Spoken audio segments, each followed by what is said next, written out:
Welcome to Continuing the Conversation, live from the 2012 APWA Congress Expo floor.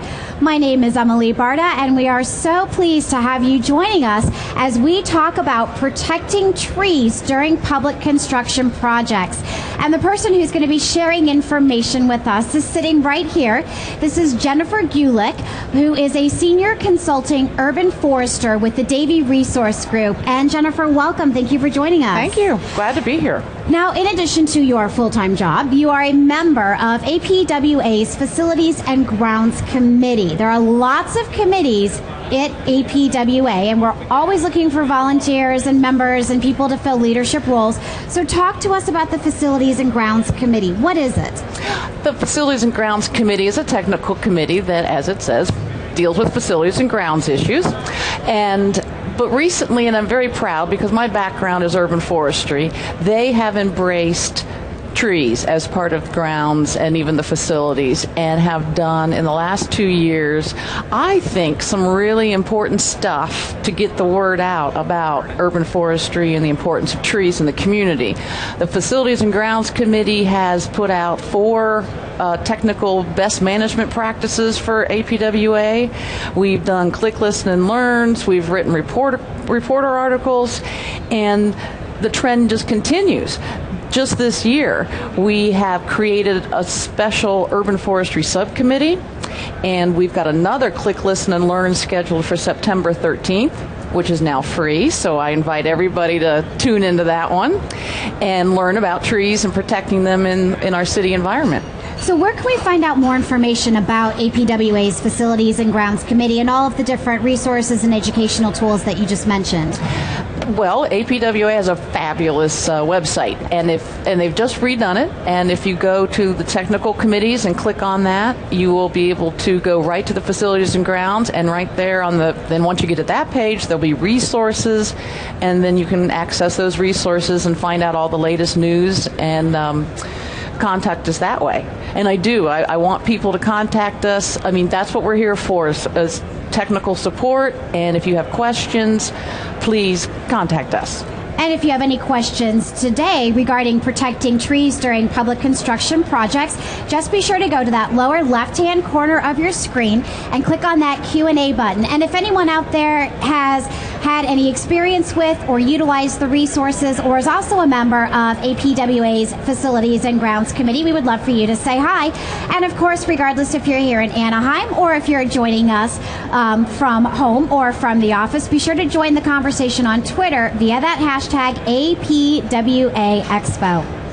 Okay, Jennifer, so why should public works managers care so much about protecting trees on the construction project sites? Well, because trees are so important to our communities, and they're important to our citizens who we serve, and without them every city would be so 100% different. It would be horrible. And I am a tree person, so I admit I love trees. But we have now new information that how trees work for us and work in the cities. They clean the air, they clean the water, they provide shade so that reduces energy consumption, they mitigate stormwater. And now we tree people are very happy to be able to prove that and quantify it, not only in terms of how much air pollution is removed or how much stormwater is mitigated, but we can put a dollar value on that. And so as a public works manager with a responsibility for a lot of the public grounds where the citizens live, work, play, drive, walk, and bicycle, those trees are an important part of that environment, and they are now, a lot of it, public works managers' responsibilities. Well, so trees are beautiful, and they provide shade, and they're, pretty to look at, and they're pretty to sit under. But outside of that, it sounds like that they provide economical benefits, they provide environmental benefits. What are some of the other quantifiable benefits that saving these trees and protecting these trees during these projects? These other benefits are that they increase real estate value, and we know with cities in the hard budget times that we're having now, that means increased property values, and that's related to taxes. Trees along streets, if they're asphalt streets, the shade of the trees increases the life of the asphalt, over a 30-year period. So that's a cost savings, and that's why public managers should, pay attention. So yes, they're very pretty things, but they provide a lot of benefits. And again, I told you we can quantify this now, and we know trees in streets aren't free. I mean, they do. You got to prune them, you got to plant them, you need to water them. You might need to remove them. So those are costs. And so we can do a cost-benefit analysis, and we've done this. And even when you account for all the costs, leaf litter pickup, sticks, pruning, fertilizing, whatever they do, the annual rate of return on your investment is for every dollar invested, you get between $2 and $4 returned in benefits. Wow. That's a good ROI. Now, is this an ROI that people are aware of, or is, one of your roles as being a member of APWA's Facilities and Ground Committee getting this information out there? Yeah, that's it's my job, as well as others, to get that message out. That message has been getting out for the last probably 5 years, but is really gaining ground now. And I think what the tree people that have this information are talking to other tree people. We need to get that out to public works managers, elected officials, and councilmen, and so that's what we're doing. So let us know, are you familiar with all of these quantifiable benefits of protecting trees? Have you worked with any projects where you were able to protect trees and you see the benefits from them? Or do you have any questions about how to protect trees during your public works projects? Go ahead and go to that lower left-hand corner of your screen, click on that Q&A button, and let us know what kind of questions you have or what kind of success stories you would like to share. And if anyone here in Anaheim has any questions about protecting trees, we would love to have a raised hand, and we will give you the microphone. So what happens if trees are not protected? We talked about the benefits of protecting them. What happens if they're not protected? That's a great question, because obviously with the benefits, then you lose the benefits, and that's bad. But if you don't protect trees during construction, you can damage the trees. You can damage the limb, the trunk, the roots. And with trees, because they're located in streets, near City Hall, in parks, whatever the public property is, that's where a lot of people are. So what happens is you have either created a very significant risk for the public, or you have killed that tree, or you have made it ugly or damaged in some way that decreases the value, and it's a liability basically for the department. Well, and it sounds like if you save it but you don't protect it, it could be very dangerous. Right. So yes, you have to consider the tree before the project. We want trees now to become part of the plan. And tree protection should be part of the plan. So as you plan utilities and you plan, construction schedules and who's going to do the work, you need to account for the trees, assess the trees, figure out which ones can stay, which ones can't. I am, again, a tree hugger. I love trees, but I'm a practical person, and more we're all getting that way. We understand cities need hardscapes and infrastructure. We need our utilities. I want my utilities. I want my sidewalks. I want my streets. I want my curbs. But I also want the trees. And it's not now an either-or situation. There are ways to protect trees, build the hardscapes, repair the hardscapes, and have beautiful streets that have wonderful pavements and great utilities and trees. Well, so it sounds like you said you need to start in the planning process. So right. In the initial planning stages of your next public works projects, you need to take into consideration the trees, map them out, figure out how to protect them, how to save them. How does one go about doing this? Is this common knowledge on how to protect and save these trees, or is this something that people are having to learn how to do? Well, with trees, and this is kind of a problem, people most of us all grew up with trees. We take trees for granted, and they're big and they're strong and they're going to live forever no matter what we do. And then a lot of people think, well, they're just trees. But when you put them in a public environment where they're interacting or can conflict with infrastructure or utilities, it's really important to get a little more precise than, okay, well, we'll just work around that maple. So there are certified arborists out there who are skilled in tree preservation and tree evaluation. And they should be part of the team, the project team.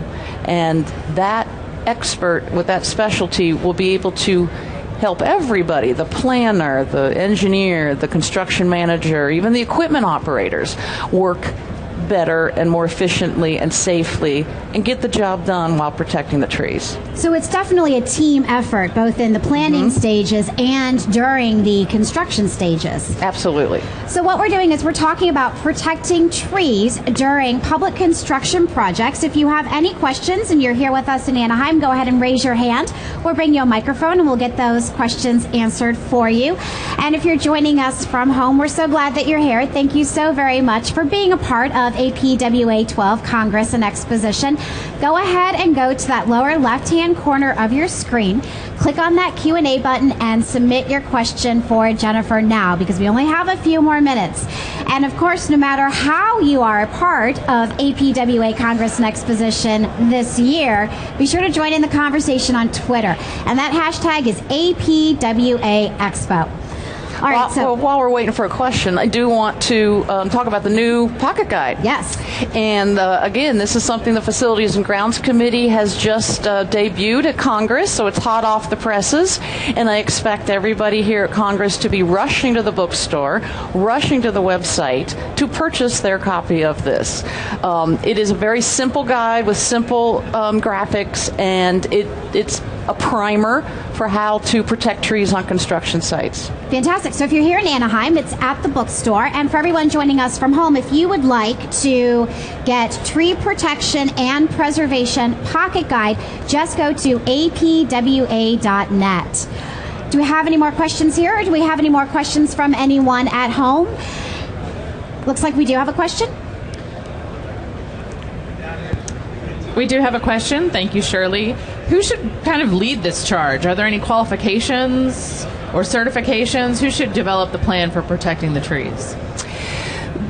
Again, the plan needs to be part of a team, and of course, like you have a registered surveyor and a professional engineer, and those certifications that go into any kind of construction project. The certified arborist that is involved should also be qualified in risk assessment and tree evaluation, and not just the arborist who really knows how to use the chainsaw and the bucket truck. You know, those people are experts at that. But when it comes to this, you need an expert arborist in tree preservation during construction. Dana, do we have another question from the virtual audience?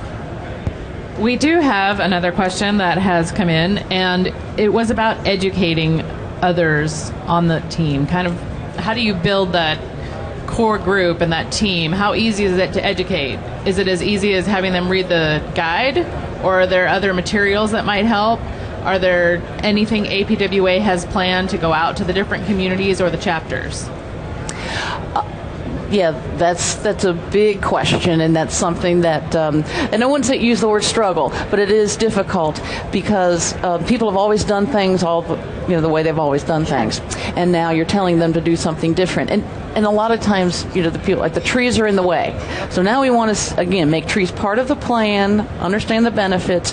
So how that message gets out is through the professional organizations. So hopefully APWA members will be here, learn this, read reporter articles, and take that out to the team. The Society of Municipal Arborists can partner with APWA as well as the International Society of Arboriculture. We just all need to work together. And the communication is key. It has to remain open. Everybody has to remain calm and respect each other and respect each other's professions, and that's really important. Sometimes sidewalks can be modified. Sometimes trees will have to come down. So it's always a compromise. But we need to compromise so that the public is served the best, and we have the best hardscapes that we can have and the best urban forests that we can have. And you know, the way to make sure that the public is served the best is to make sure that all of us in the public works industry get our questions answered. And it looks like we have yet another one from the virtual audience. Thank you. We do, thank you. And the question that came in is, what is the preferred minimum distance from the tree trunk during road widening projects in particular? What is that distance? Well, arboriculture is a science, but trees are living things, so it's an art and a science. So there really is no absolute, here's a formula for calculating that. But arborists, we do have some kind of guidelines, and if you take the trunk diameter and multiply it by 1.5, that is the radius of what you need to stay away from that tree.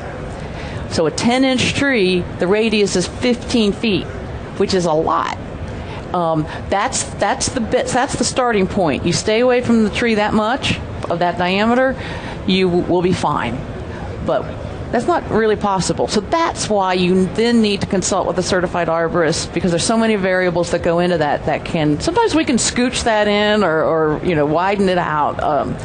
But that's the minimum. And then there's another formula even closer to that, that says you will get, if you violate this, you will get into the structural roots, and then you're creating the hazard that I talked about. So that one is a little more, it's not as cut and dry as 1.5. But that's why you need an arborist. So it sounds like there are no absolutes, because there are so many variables that are in place. So Jennifer, thank you so much for spending some time with us and alerting us to the necessity for protecting and saving these trees during public works projects, and talking to us about all the different variables and all of the different team members who can get involved to start in the planning process. We appreciate you being here. Thank you. And if you need any more information about protecting trees during public works construction projects, be sure to visit apwa.net, and be sure to pick up the brand new pocket guide on protecting tree protection and preservation. And be sure to come back at 1 o'clock p.m. Pacific time, where we are going to be speaking with Arfi Kambata from SSA Incorporated on planning and surveying for ADA access compliance. Have a great lunch. Stay tuned for videos that we shot yesterday here live on the expo floor, and I will see you back here at 1 o'clock p.m. Pacific time.